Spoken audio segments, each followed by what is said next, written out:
और एक और बड़ी खबर इस वक्त हम आपको दे दें जम्मू कश्मीर से बड़ी खबर। तिहाब पुलवामा में मुश्तबा धमाका, 2 गैर मकामी मजदूर जख्मी हुए हैं। जी हां, तिहाब पुलवामा में मुश्तबा धमाका हुआ है, 2 गैर मकामी मजदूर इसमें जख्मी हुए हैं। बड़ी खबर इस वक्त की जम्मू कश्मीर से, तिहाब पुलवामा में मुश्तबा धमाका, 2 गैर मकामी मजदूर जख्मी हुए हैं। मजीद तफसीलात का इंतजार है। तो जम्मू कश्मीर के तिहाब पुलवामा में एक मुश्तबा धमाका हुआ है जिसमें 2 गैर मकामी मजदूर जख्मी हुए हैं। अस्पताल उन्हें पहुंचाया गया है। मजीद जानकारी का इंतजार है।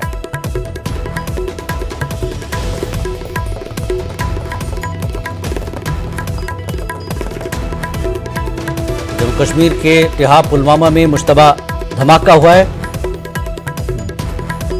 गैर मकामी मजदूर है, दिहाड़ी मजदूर हैं और ये धमाका हुआ है जिस धमाके में ये 2 गैर मकामी मजदूर जख्मी हुए हैं। बिहार के मजदूर बताए जा रहे हैं। ये 2 मजदूर जो हैं बिहार के बताए जा रहे हैं, गैर मकामी मजदूर हैं, बिहार से इनका ताल्लुक है। तिहाब पुलवामा में ये मजदूरी करते थे। मुश्तबा धमाका हुआ है और इस धमाके में ये 2 गैर मकामी बिहारी मजदूर जख्मी हुए हैं।